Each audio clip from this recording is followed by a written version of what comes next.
So if you are thinking about moving to Dallas, I want to make sure that I share some things with you that most realtors won't when it comes to some of the downsides as you are planning your move to the Texas area. So if you're thinking about moving, this video is definitely for you because I'll cover those things so you can make sure that you are prepared and not blindsided. So my name is Dee and I am your local real estate broker and relocation expert, and I've helped dozens of families relocate to the Dallas-Fort Worth area, and I really do love living here and I love the city. But I'm not going to sugarcoat everything. There are definitely some cons that you want to make sure you are aware of. And make sure you stay to the end because I'm going to share a bonus con that almost nobody talks about, but that can really seriously impact your quality of life here in the area. So before you pack up your bags and you head to Texas, let's talk about the 4 biggest cons that catch people off guard, because if you can't handle these, then Dallas really may not be the best fit for you. So con number 1 is one that you've heard me talk about in all of my other videos, and this is one that I also hear from most of my clients who've just moved here, is that the traffic is really no joke. I'm talking bumper to bumper gridlock on I-35, the Dallas North Tollway, and don't even get me started on the 6:35 rush hour. It is bananas and absolutely crazy. So would you normally to be expect a 20-minute commute can easily turn into an hour and a half, really, really easy. So the thing about Dallas too is that it's not just the traditional rush hour times that really have traffic. You really can have traffic at 10 a.m. You can have traffic at 2 p.m., weekend traffic. There's really traffic here all the time. So the concept of the commute times or traffic or rush hour is really not a thing here. It's just Dallas traffic all the time. So here's the thing. This is where choosing the right neighborhood becomes really critical, because if you pick a home that's 30 miles from your job and you're thinking, oh, this is just highway driving,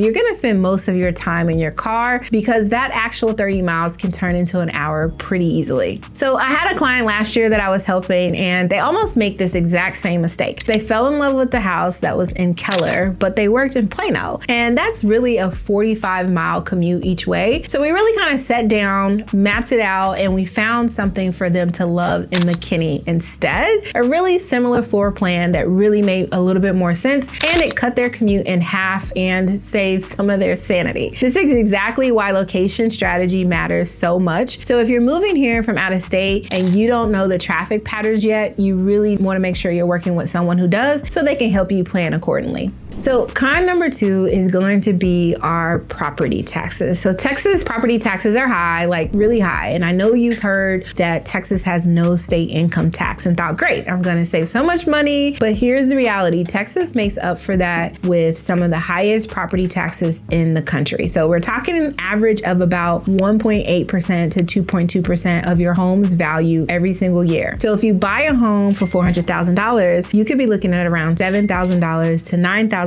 in property taxes annually. And it's not just a one-time thing, that is every year. So for people coming from states like California or Florida, where property taxes are quite a bit lower, this can be a massive sticker shock. And I've had clients literally gasp when I show them their tax breakdown. But here's what you need to understand. Not all areas have the same tax rate. So Frisco, Plano, and Allen could be different from other cities or areas in the DFW metroplex. And it really comes down to the different school districts that actually make up the different tax rates, as well as some areas being included in what we call a MUD or PID, which is a municipal utility district area or a public improvement district area. And if your home sits in these particular areas, your tax rate may be a little bit higher. So when my clients are working with me, I really make sure they understand what the tax rate is for their home, what that could mean for them annually. And I break down the total cost of ownership so you know exactly what you're getting into, because the last thing we want is for you to fall in love with a house and you realize that the taxes are just kind of out of the budget. So this is something that we really pay attention to and make sure you understand when you are purchasing a home here in the Dallas area. So con number 3 is definitely going to be the heat. And I am not talking like, oh, Texas is a little warm. No, it is 100-degree days for weeks on end. June, July, August, and even sometimes September, you are looking at temperatures that regularly hit triple digits. digits. And this is the kind of heat where when you walk outside, you can literally immediately start sweating. We kind of have a joke here that we don't really have 4 seasons. So if you are someone that is looking for 4 seasons, this may not be the best place for you. Here in Dallas, we kind of have 2 seasons really, hot and then spring, winter, fall kind of mixed all together. So you want to make sure that that is something you're really mindful of, because it can be a con depending on where you're coming from and what you're looking for. Also, your electric bill, it's going to be a little bit higher in the summer months because your AC is pretty much running 24/7. So some homes can experience anywhere between $300 to $500 utility bills a month, especially during summer peak season. And if you got kids or pets, you want to make sure that you are mindful of the time that you're spending outside during the day. Parks are empty at 2 p.m. because it's really just too hot. Now, some people love it, though some people would be me. I actually prefer the heat, but some people say they'll take the hot summers over cold winters any day, and that's totally fair. But if you're someone who loves being outdoors, hiking, loves spending time in your backyard, then you need to know that from June to September, you are mostly be indoors. But here's the thing, not all homes are built the same when it comes to energy efficiency. Some of the older homes have poor insulation, so you're gonna pay through the nose for your utility bills if some of that has not been maintained. Newer construction will have more modern HVAC systems and good installation that can make a really big difference. And my bonus con that I want to make sure that I share with you in this video is that Dallas is massive and everything is far, period. It is literally just the life that we live. So this is one that really catches people off guard. Dallas is huge, 200 plus cities and in the metropolitan area. Now you could be one of the lucky ones and you can move to a suburb or a city, and that is really all you need. You don't need to go anywhere, but a huge amount of people that live in the metroplex do actually kind of travel throughout the metroplex, whether that's for entertainment, whether that is for work. So for example, if you live in Plano, but you are a huge Dallas Cowboy fan, then you're gonna drive to Arlington to go to the games, and that could be an hour plus trip. So it is something that you wanna be mindful of, that the Dallas metroplex is really kind of built as a huge metropolitan area that you have to navigate and travel through. And it's also one of those things that you really can't comprehend as well until you actually live here. So I can tell you till I'm blue in the face that the Dallas metropolitan area is big, but it's one of those things that after you've lived here for a while and you've navigated seeing family and friends, going to work, going out to eat, going to concerts, where you really get a really good grasp of how big the metropolitan area is. So we're not talking about a compact city where everything is 10 minutes away. Like I said before, you can actually live in some cities. That's all you need. I have a lot of friends that live in Frisco, and I don't think they ever even leave Frisco. But Dallas-Fort Worth is one of the largest metropolitan areas in the entire country. So we're talking about a sprawl that covers about 9,000 square miles. And so it's huge depending on your lifestyle and what you're looking to do. So what does that mean for your daily commute? A 30-minute drive, completely normal. In fact, if you live in Dallas, 30 minutes is just something that you accept as a standard to get anywhere, and that is not immediately in your neighborhood or city. And again, I joke because I have a lot of family that lives in Oklahoma, and the idea of driving anywhere for 30 minutes is just blasphemy to them, whereas for me, that's just pretty normal. That's just how we get around. So going to a restaurant that everybody's been talking about, meeting friends who may live in a different suburb than you, 30 minutes. Taking your kids to a cool new attraction, yep, 30 minutes. And the people who live here are really just used to it. We don't even blink at 30 minutes. It is when something is about 45 minutes or an hour that we actually kind of start debating whether or not we should attend that event, but definitely don't blink at 30 minutes. But if you're coming from a smaller city or a walkable urban area, you can get across town in like 15 minutes. This is going to be a massive adjustment for you. You're going to spend a lot more time in your car than what you're used to. And it's not just about the traffic. Even without traffic, things are just far apart. You can live in Frisco and want to go check out a restaurant in Fort Worth. That's 45 miles. Even with zero traffic, that is still 45 minutes to an hour. For example, we like to go to the Improv a lot, and there's one in Addison, which could take me 25 minutes to get to from where I live. But there's also one in Arlington, and depending on the comedian, I might want to drive to Arlington. That's 45 minutes. So that's really just a great example of traveling even just for entertainment. This is why choosing the right location is really critical. You want to make sure that you think about where you're going to spend most of your time. Where's your job? Where are your kids going to school? Where's the family that you would like to spend more time with? And where would you like to hang out? Because if you don't plan this strategically, you're just going to be living in your car, and that's going to be a nightmare. I do help my clients map out their lifestyle before they even start looking at homes. So we do talk about commute times, where they want to spend their weekends, and what is most important to them, because buying a beautiful house in the wrong location can really make your daily life exhausting.